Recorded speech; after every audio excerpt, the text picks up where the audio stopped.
विभिन्न समय रे विभिन्न चोरीर खबर आपण गणमाध्यम रे पाउथिबे किंतु चोरी करि सारला परे केउ भली भाव रे बर्बरता घटांती चोर माने से भली घटना बहुत कम देखिथिबे। से भली घटना गोटे देखिबा को मिलिछि आठगड़ जोरंदा अंचल रे जोडी चोर माने चोरी कला परे लकर भांगी लक्षाधिक टंकार सुना गहना चोरी कला परे घर को संपूर्ण जाली पोडी पाउंस कर दैछंती।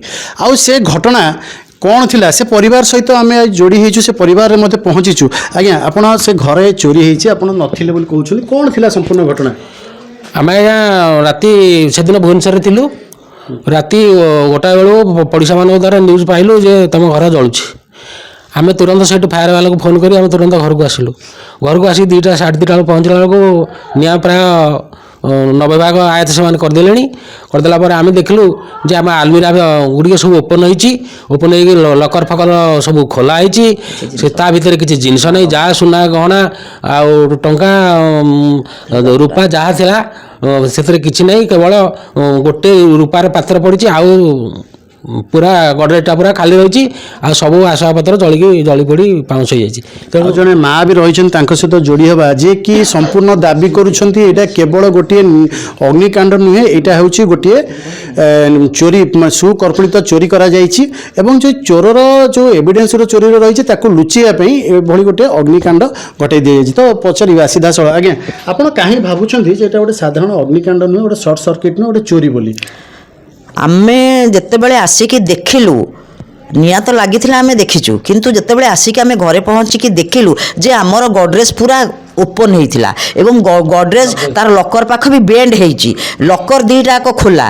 गडरेज बेंड होकी पूरा खोला होती आउ आसबाब पत्र ता भीतर किछि नाई मोर मो बोर सुना रूपा गहना प्राय 10-15 भरी पाखापाखि हम किछि नाही। जदि से गुड़िक मेल्ट हो जाता तामें तलू ताकू आम संग्रह कर पाई किंतु तार चिन्ह वर्ण किछि नाही। गोटाए रूपा गिनाटे पड़ीथिला से बोधे ताकू रूपा बोली जानी ना कि कौन ताकू कि लोकलोचन रे नथिला से पकई देकी जाइछंती। आम आसिक देखला बेसकू आउ पाखापाखि केते टंकार सुना गहना प्राय सुना गहना केते टंकार नहले भी प्राय 15 भरी 13-14 भरी खंडे सुना गहना किछि आमे पाइनु। तार जदि पोड़ी जाइता ताल तमे सुनाटा तो मेल्ट हबनी ना पाउंस हबनी ना जाहले मेल्ट हेकी सेठी रहितांता लकर भितरे किंतु लकर खोला लकर बेंड हेची एवं सुना रूपार पत्ता मध्य नाही।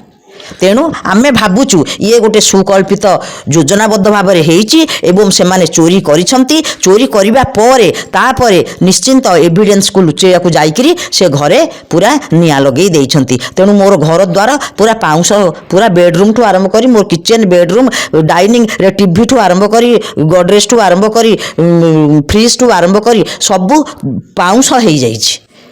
जहाँ शुणुले जिते आउ गोटे कथा भी आम शुणा पाइलु जिते मैंने पुलिस स्टेशन रे एफआईआर करागला तो पुलिस कुआडे राजी नुहे जे ए जिनस चोरी होती सी सीधा सड़क निज मुंडर दायित्व उठे दूसरी जे ए जिनस ओनली सर्ट सर्किट जो सब कांड होती तेज से बाबद भी आलोचना करेंगे। आज्ञा आपण पुलिस एफआईआर देले पुलिस मानवा को नाराज जे एठी चोरी होती सी गोटे कथा कहते सर्ट सर्किट होती कौन कहे बाबा? नहीं सर्ट सर्किट होता टोटाल फुल घर लाइटा करते आपंकर से आसिक मेन सुइच लाइट ऑफ कले ताने सर्ट सर्किट है नहीं यहाँ सुपरिकल्पित भाव में आगे से ठीक करपटे ग्रिल था ग्रिलटा भांगी एंट्री कर लकर चोरी कर सारापर इविडेंस लुचाई से निया लगे यह सर्किट हमार कौन चांस ही ना से जब भी जाती संपूर्ण प्लग रू स्विच काटिक फैन बंद कर लाइट बंद कर जाती कौन दाबी करेंगे? आम चाहूँ यार तदनुक भाव यार आप इनक्वारी हो दोषी दंड मिलू। निहाती भाव में देखुले वर्तमान जहाँ पारिपार्श्विक परिस्थिति रही सफा सफा से अनुमान करी होची जे ये केवल गोटे अग्निकांड नुहे ये हेउची गोटे सुपरिकल्पित चोरीर योजना जहाँकि चोरी करागला परे ताकू लुचेया बा एविडेंस गुड़िक नष्ट करने गोटे अग्निकांड घटा जाइए। और अग्निकांड में बहु आसबाब पत्र नष्ट होती सुना गहनार किसी पत्ता मिलूनी और टंका पैसा कथा तो छाड़ू किंतु ये पारिपार्श्विक परिस्थिति संपूर्ण लक्ष्य करी होची जे यह एक चोरी बोली किंतु पुलिस से जिनस को ग्रहण कर नाराज सीधा सड़क सर्ट सर्किट बहाना करी मुंडरू दोष काढ़ीदेवाई बसी तेज निहाती भाव में ये तदंत करने निहाती आवश्यक रही पुलिस विभाग निहाती से कौन घटना है भितर को पशिबार अच्छी तेज देखा जाऊ आठगड़ पुलिस आठगड़ प्रशासन ए बाबद की पदक्षेप नौ और ये परिवार को कि न्याय देउछि। कटक आठगड़ पूर्णेन्दु नायक प्रतिदिन टीवी।